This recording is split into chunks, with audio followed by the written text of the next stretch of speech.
몇 해 전에 그 배우 김명민, 이순재 씨가 출연했던 베토벤 바이러스라는 드라마가 있었어요. 거기 보면 그 나이들은 오케스트라의 오보에를 연주하는 그 김감용 씨로 나오는 이순재 씨가 버나드 쇼, 조지 버나드 쇼라고 하는 극작가의 그 말을 인용하면서 이렇게 얘기하죠. 우물쭈물하다가 내 이렇게 될 줄 알았어. 거기서 그 이순재 씨는 이걸 조지 버나드 쇼가 죽을 때 한 말이라고 그렇게 소개했는데 실은 죽을 때 한 말이 아니라 그 조지 버나드 쇼의 묘비명이에요. 그리고 그나마도 완전히 잘못된 번역이에요. 원래 의미는 그런 거 아니에요.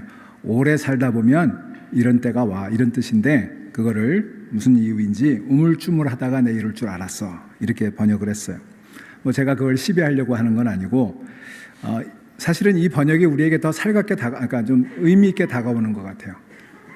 우물쭈물 살다가 당황스러운 순간을 맞이하게 돼. 뭐 그런 뜻 아니겠습니까? 후회할 그런 순간이 오게 돼. 이 말은 우리에게 후회라는 말을 떠올립니다. 우리는 살면서 후회하지 말아라, 후회 없이 살아라, 후회해봐야 소용없다, 뭐 이런 얘기 많이 들었죠. 후회는 소용없다, 이렇게 많이 얘기를 듣고 살아왔어요. 하지만 가만히 생각해 보면 우리는 제대로 된 후회를 해본 적이 있나요? 후회할 일들이 생겼는데 정말 제대로 후회해 본 적이 있나요? 버나드 쇼의 말 맞다나 우리는 별것 아닌 일들 때문에 우물쭈물하다가 정말 해야 될 그런 일도 하지 못하고 또 그 일을 하지 못해서 해야 되는 후회도 제대로 하지 못하며 인생을 마치게 되는 건 아닌가요? 저는 이제 곧 애틀란타 중앙교회 16년의 목회 그리고 제 33년의 목회를 마무리하려고 합니다. 뭐 벌써 은퇴냐 이렇게 얘기하실지 모르겠지만 제가 올 연말이면 62세니까 한국 같으면 치킨집을 시작할 나이예요. 저는 지난 16년간 후회 없는 목회를 했다고 말할 수는 없습니다. 그렇다고 제가 16년간 우물쭈물했다고 말할 수도 없어요. 저는 나름대로 최선을 다했고 제 인생의 가장 황금 같은 시기에 정말 저의 모든 것을 갈아 넣어서 목회를 했습니다. 하지만 돌아보니 후회스러운 일이 참 많아요. 발 없는 말이 천리 간다고 아직 공식 발표도 안 했는데 이 소문이 났는지 어떤 분이 제게 이렇게 물었습니다. 목사님, 무슨 섭섭한 일 있으셨어요? 제가 속으로 두 가지 대답을 했습니다. 하나는 모르셨어요? 라고 하는 거고요. 두 번째는 아니 섭섭해서 그만둘 거면 벌써 그만뒀지요 라는 대답이었습니다. 섭섭한 일들이 왜 없었겠습니까? 하지만 반대로 생각해 보면 제가 섭섭했다면 여러분들은 저에게 섭섭한 일이 없었을까요? 그거 다 까놓으면 제가 손해일 것 같아가지고 얘기할 수가 없어요. 여러분들이 훨씬 더 섭섭한 게 많았겠죠. 여러분 생각해 보세요. 살다 보면 섭섭한 일들이 생깁니다. 그렇다고 그때마다 뭘 그만둔다면 우리가 뭘 할 수 있겠습니까? 부부가 살다가 섭섭한 일이 생겼을 때마다 갈라선다면 부부가 어떻게 존재하겠습니까? 자식을 키우다 보면 섭섭한 일들이 왜 없겠습니까? 어린 자녀들이 그러는 건 어리다고 생각하고 넘어갈 수 있겠지만 여러분 아시잖아요. 장성한 자녀들도 그래요. 지들도 결혼해서 가정 이루고 자식 낳고 살면서 얼마나 섭섭하게 하는지 몰라요. 여러분 그렇다고 부모 자식 인연을 끊는다면 우리가 어떻게 존재할 수 있겠어요? 여러분 이제 제가 떠나가는 일을 목사 한 사람 떠나가고 또 새 목사 오는 그런 일로 국한해서 생각하지 않으셨으면 좋겠어요. 이 시간은 하나님께서 저와 여러분에게 각자의 사명과 우리 교회의 사명을 다시금 돌아보게 하시는 은혜의 시간인 줄로 믿습니다. 자신과 교회를 새롭게 갱신하고 새로운 각오를 다짐하는 그래서 거듭나는 축복의 시간이 될 거예요. 그러므로 인간적인 감상에 사로잡히거나 섭섭한 일만 떠올리거나 뭐 누구 책임이라거나 또는 앞으로 어떤 목사가 오려나 뭐 이런 염려에 사로잡히지 말고 나를 새롭게 하고 교회를 새롭게 하는 그런 뜻깊은 시간이 되기를 바랍니다. 우리가 새로워지면 정말 좋은 목사님 오실 거예요. 제가 전에 어느 교회에 우리 후배 추천서를 썼어요. 그랬더니 그 청빙위원장님이 전화가 오셔가지고 그 후배에 대해서 묻더라고요. 이것저것 물으시고 끝에 이렇게 물었습니다. 그 목사님 좋은 목사님이에요? 그래서 제가 이렇게 대답했어요. 장로님 교회는 좋은 교회인가요? 여러분, 좋은 목사님, 우리 교회가 좋으면 좋은 목사님 오실 거예요. 그러니 이 시간을 은혜의 시간, 축복의 시간으로 여기고 나를 새롭게 하고 교회를 새롭게 하는 그런 시간으로 삼으실 수 있기를 바랍니다. 저는 여러 가지 후회스러운 일을 떠올리며 지난 16년간의 목회를 돌아보는 가운데 오늘 본문을 읽게 되었습니다. 또 누구든지 나를 믿는 이 작은 자들 중에 하나라도 실족하게 하면 차라리 연자맷돌이 그 목에 매어 바다에 던져지는 것이 나으니라. 이 말씀을 읽는 순간 마음이 무거워졌어요. 마치 내가 목에 큰 맷돌을 메고 바다에 빠져야 하는 장본인처럼 느껴졌기 때문이에요.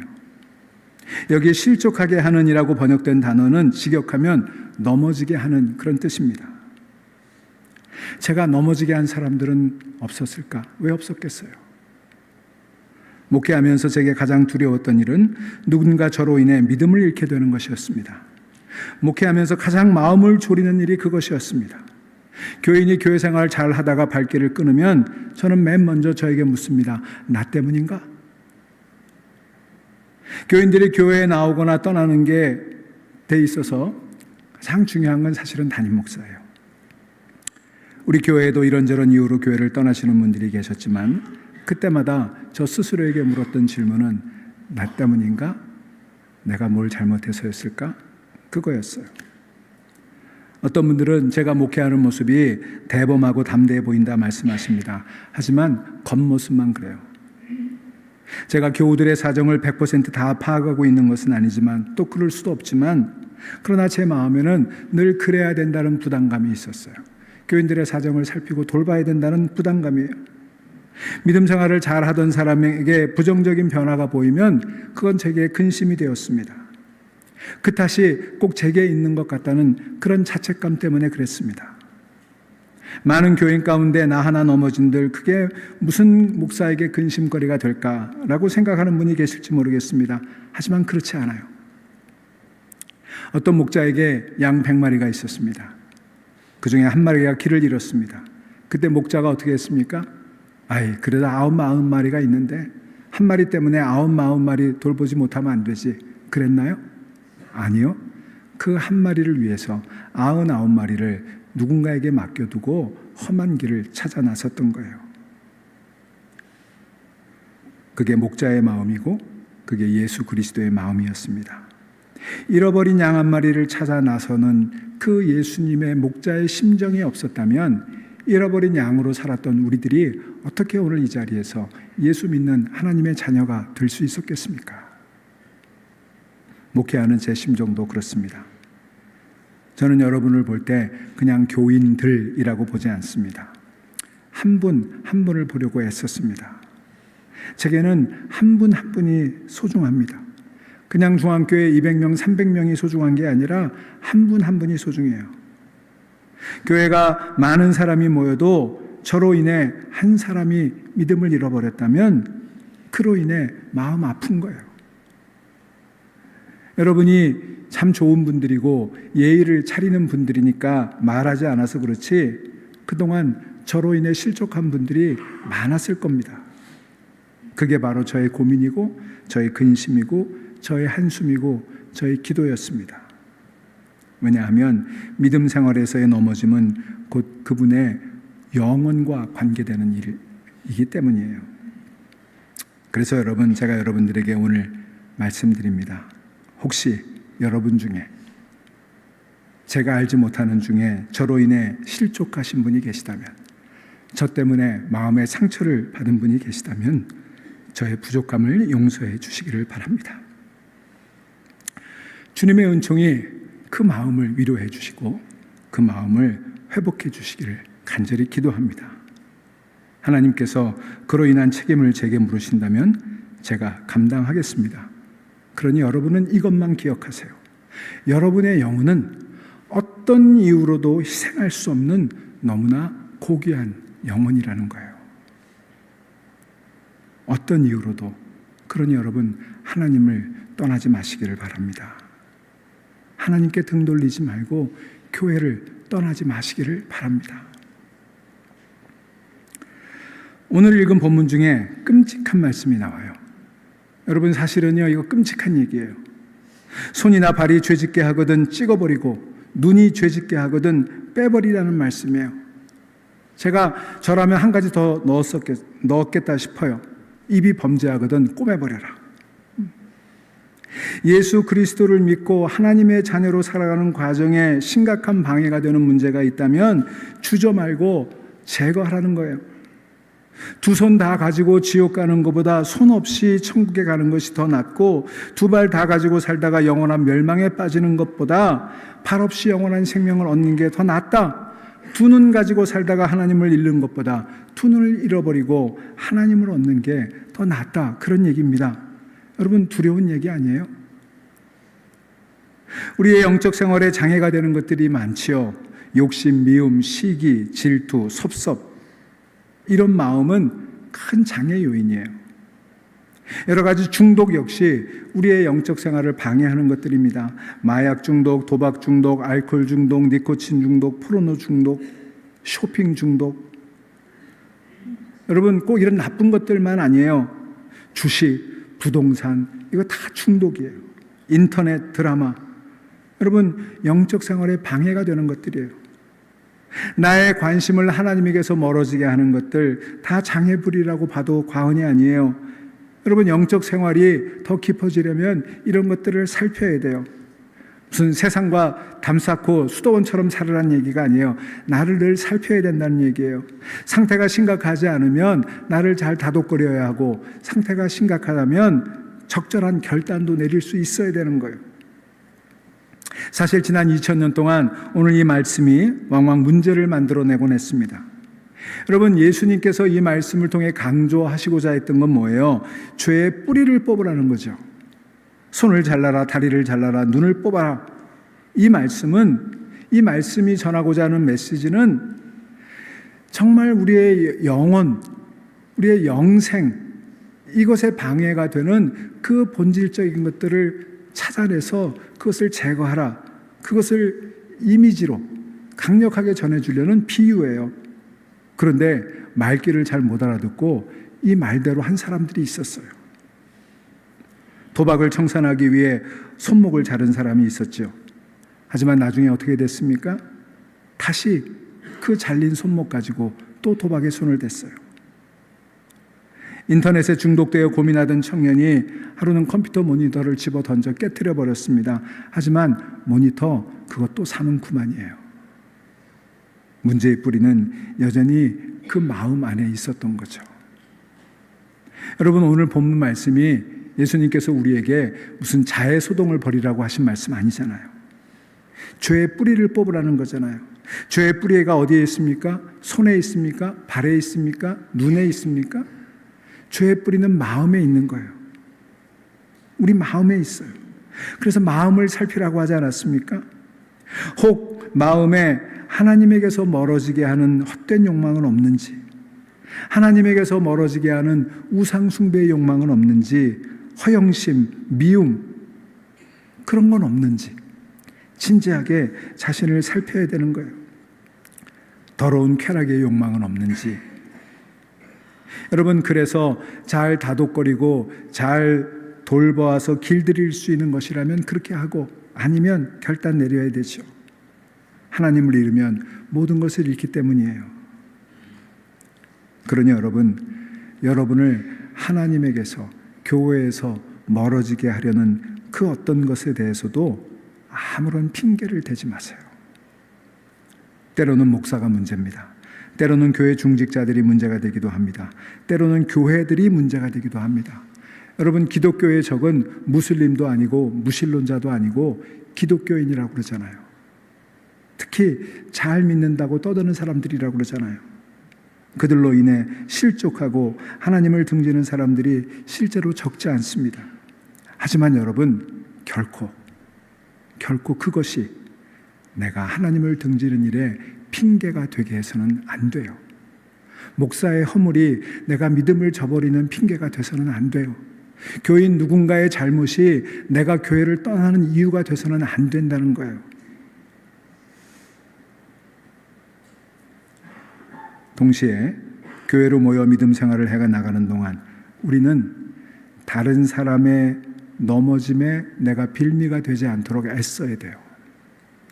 다른 사람 때문에 내가 교회를 떠나서도 안 되지만 나 때문에 누군가가 교회를 떠나게 해서는 안 된다는 거예요. 교회를 다니다가 사람 때문에 낙심한 사람을 만나면 우리는 쉽게 그렇게 말합니다. 아니, 사람 보고 교회 다니면 어떻게, 하나님 보고 다녀야지. 맞는 얘기예요. 하지만 이게 핑계가 돼서 내가 다른 사람들에게 함부로 하고 내가 정말 못되게 한 것들이 그것이 핑계가 돼서는 안 된다는 것입니다. 언제든 실수할 수 있는 부족한 우리들이지만 우리는 다른 사람이 넘어지지 않도록 최선을 다해야 되는 거예요. 그리고 거기서 한 걸음 더 나가서 다른 사람들이 믿음 생활에 있어서 진보하도록 돕는 일에 마음을 써야 되는 것입니다. 그것이 바로 우리를 교회로 모여서 함께 신앙생활하도록 하는 하나님의 섭리가 아닐까요? 마태복음 10장에 보면 예수님께서 제자들을 전도하러 보내실 때 이렇게 말씀하신 적이 있습니다. 누구든지 너희를 영접하지 않거나 너희의 말을 듣지 않거든 그 집이나 고을을 떠날 때 너희 발에 묻은 먼지를 떨어버려라. 발에 먼지를 떨어버리라고 하는 말은 이제 나는 할 일 다 했다. 나는 더 이상 책임이 없다. 이걸 선포하는 거예요.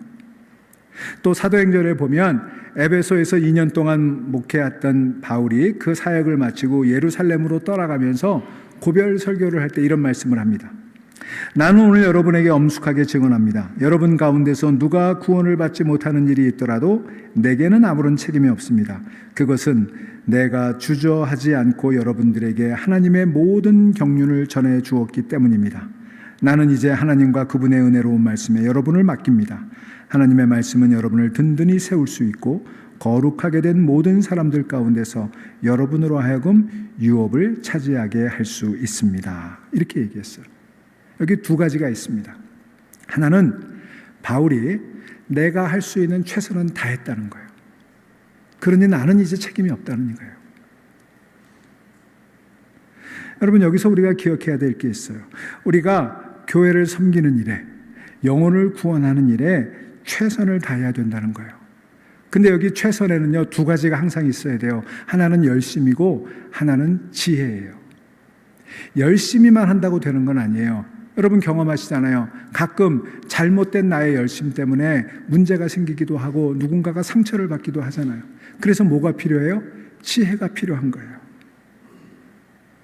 여러분, 전도에 열심인 사람들이 길거리에서, 지하철에서, 마트 앞에서 막 사람들에게 귀찮게 전도하면서 오히려 전도의 문을 막기도 하잖아요. 그렇기 때문에 우리가 주의 일에 열심을 낼 때는요, 기도하면서 하나님의 지혜를 구해야 되는 거예요. 내가 전도하는 사람, 내가 섬기는 사람, 그 사람의 처지와 형편을 살피면서 그 사람을 하나님 앞으로 인도하기 위해, 또는 그 사람이 영적으로 자라도록 섬기기 위해 하나님의 지혜를 구해야 되는 거예요. 그렇게 최선을 다한 후에 우리는 비로소 발의 먼지를 떨어버릴 수 있어요. 그렇지 않고 발의 먼지를 떤다면 그거는 책임 회피가 되는 거겠죠. 두 번째, 이 사도 바울의 고백에서, 그리고 마태복음 10장의 말씀에서 우리가 기억해야 되는 것은, 한 사람이 하나님 앞으로 돌아오고 그 영혼이 구원되는 일은 내가 결정하는 일이 아니라 하나님께서 하신다는 거예요. 바울이 말한 것처럼 우리는 노력을 다하면서도 그 영혼을 누구에게 맡겨야 돼요? 하나님께 맡겨야 돼요. 하나님의 말씀에 맡겨야 돼요. 내가 어떻게 할 수 없는 거예요. 내가 할 수 있는 것은 다만 그 같은 일이 일어날 수 있도록 기도하는 것뿐이에요. 도구로서 사용되는 것뿐이에요. 그렇게 우리는 최선을 다하고 그 후에는 하나님께 맡기고 물러서기도 해야 되는 거죠. 오늘 본문의 말씀, 특별히 42절 말씀 다시 읽어도 두려운 말씀이 아닐 수 없습니다. 나를 믿는 이 작은 사람들 가운데 하나라도 죄짓게 하는 사람은 차라리 그 목에 큰 맷돌을 달고 바다에 빠지는 편이 낫다. 믿음의 문제는 한 사람의 영혼과 관련된 문제예요. 의사가 잘못 환자를 다루면 그의 생애 몇 년, 몇십 년이 문제가 될 수 있지만 우리 믿음의 문제는 영혼과 관련된 거예요. 한 사람의 영원한 운명에 걸린 문제라고 한다면 우리가 교회에서 섬기는 일, 신앙생활을 함께 하는 일, 그리고 복음을 전하는 일이 얼마나 소중하고 대단한 일입니까? 이 일에 소홀히 임한다고 하는 건 얼마나 위험한 일입니까? 이런 생각을 한다면 목사로, 장로로, 집사로, 전도자로, 선교사로 나선다고 하는 것은 나 자신을 위험한 벼랑 끝에 세우는 일과 같아요. 그 위험을 생각한다면 당장 하던 일을 중지하고 나 혼자만 생각하며 살고 싶은 그런 마음이 굴뚝 같아요. 하지만 여러분, 그건 예수님의 말씀을 잘 못 알아듣는 그런 행위예요. 예수님께서 이 말씀을 통해 우리에게 정말 전하고 싶었던 메시지는 영혼을 다루는 일이 그만큼 위험하니까 그만두라, 함부로 하지 마라, 그런 말이 아니라 영혼을 다루는 일이 그만큼 소중하고 귀한 일이니까 최선을 다하라, 그런 뜻이에요. 다른 사람이 믿음의 길에서 넘어지게 하는 것이 그토록 중대한 허물이라면 반대로 넘어진 사람을 다시 일으키고 떠나간 사람을 다시 돌아오게 하는 일은 얼마나 귀한 일이겠습니까? 내가 도구가 되어서 한 사람의 영원한 운명이 바뀌게 된다면 그 내 인생이야말로 얼마나 값진 인생이겠습니까? 그것을 알아라, 그렇게 말씀하시는 거예요. 한 영혼을 구하고 그 영혼이 하나님의 자녀로 성장해 가는 것 얼마나 귀한 일인지를 깨닫고 그 일에 마음을 다해라. 거기에 걸림돌이 되는 게 있다면 다 제거해라, 그런 얘기죠. 제가 33년 목회를 통해서 누렸던 가장 큰 축복이 바로 이것입니다. 한 영혼이 하나님 앞으로 돌아오고 하나님의 은혜와 사랑 안에서 변화하는 모습을 보고 있노라면 그처럼 아름답고 의미 있고 감동스러운 게 있을 수 없어요. 하나님께서 부족한 저를 이 일에 사용하셨다면 저는 그게 큰 영광일 거예요. 저는 또한 한 영혼을 얻고 그 영혼을 회복시키시는 분은 하나님이라는 사실을 믿습니다.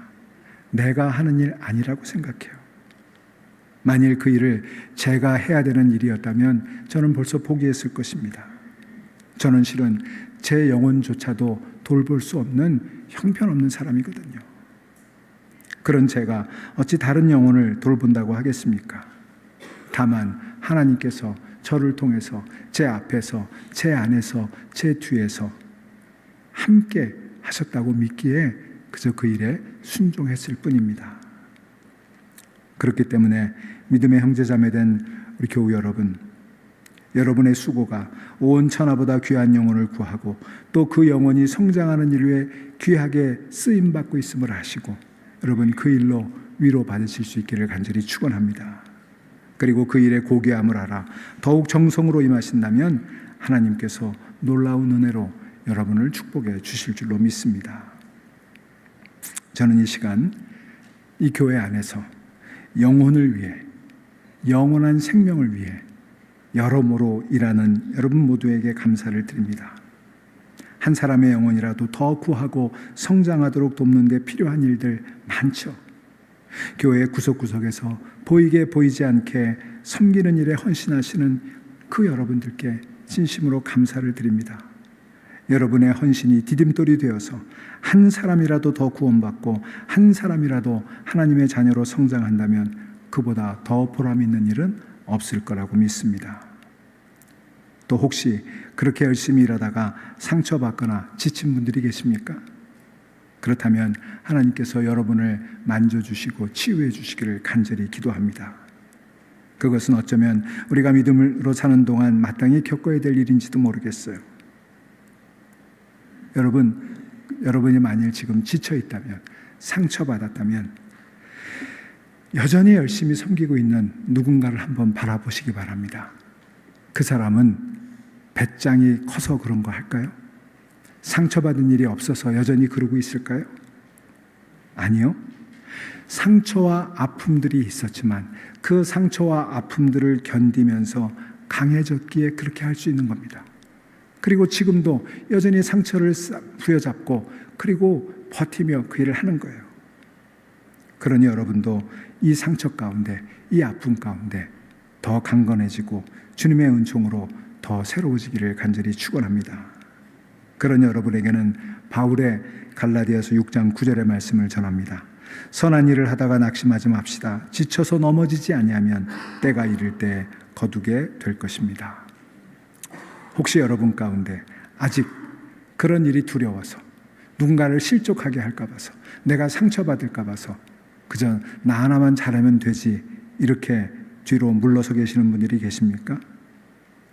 물론 우리가 때로는 뒤로 물러설 때도 있어요. 하지만 언제까지나 그렇게 하는 것은 영적인 퇴보를 의미합니다.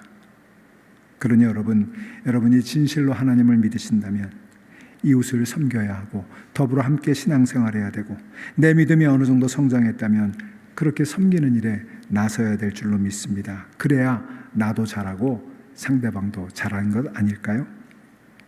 데살로니가전서 2장 19절로 20절의 말씀은 바울 사도가 각고의 헌신과 눈물과 희생 끝에 얻은 데살로니가 교인들을 생각하며 쓴 글인데 이렇게 말씀합니다. 우리 주 예수께서 오실 때 그분 앞에서 우리의 희망이나 기쁨이나 자랑할 면류관이 무엇이겠습니까? 그것은 여러분이 아니겠습니까? 여러분이야말로 우리의 영광이요 기쁨입니다. 그렇습니다. 우리 주 예수 그리스도 앞에 우리가 내놓을 수 있는 것, 학식도 아니고 재산도 아니고 명성도 아닙니다. 교회 직분도 아니죠. 우리가 죽으면서 하나님 앞에 내놓을 수 있는 유일한 것이 있다면 우리가 기도와 눈물과 섬김을 통해 얻은 영혼 아니겠습니까? 실은 그 영혼도 내가 얻은 건 아니죠. 하나님께서 돌아오게 해주신 거죠. 그런데 하나님께서 당신이 구원한 그 영혼을 내가 그래도 기도했으니까, 내가 그래도 눈물 흘렸으니까, 내가 그래도 섬겼으니까 이게 너의 자랑이 되게 하겠다 허락해 주신 거예요.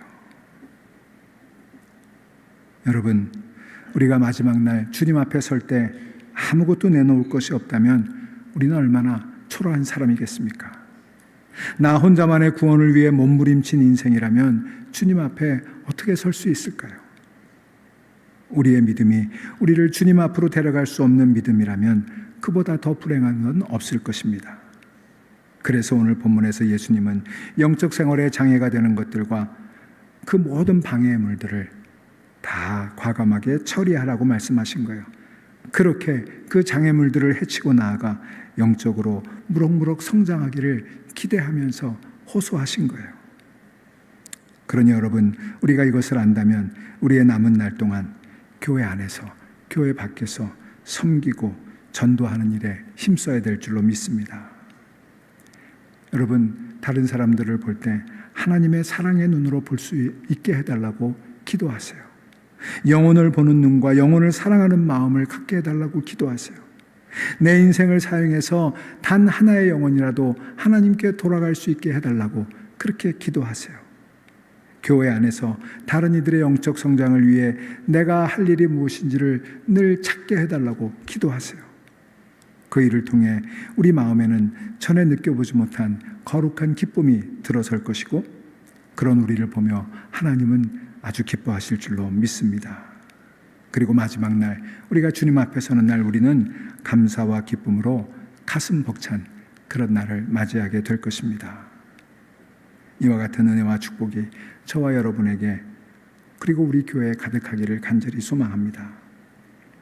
저는 지난 16년간 이 교회를 섬기면서 주님의 뜻을 이룰 수 있도록 일하게 하신 하나님께 정말 감사를 드리고 또 제가 그 일을 할 수 있도록 여러 모양으로 도와주시고 참아주시고 기도해 주신 여러분에게도 감사를 드립니다. 저의 허물이 많았을 겁니다. 실수도 많았습니다. 저로 인해 마음 상했던 분들이 많이 계실 것입니다. 그러나 이제 제 허물과 실수와 잘못은 모두 잊어주시기를 간곡히 부탁드립니다. 교회 창립 38주년 기쁜 날에 이렇게 이별의 분위기로 가라앉게 만든 저의 허물도 더불어 용서해 주시고 교회 설립 38주년을 맞이한 우리 교회가 서로를 세우는 교회, 진정한 사귐과 섬김의 공동체로 성숙할 수 있도록 계속해서 기도하며 나아갈 수 있기를 주의 이름으로 간절히 축원합니다. 기도하십시다.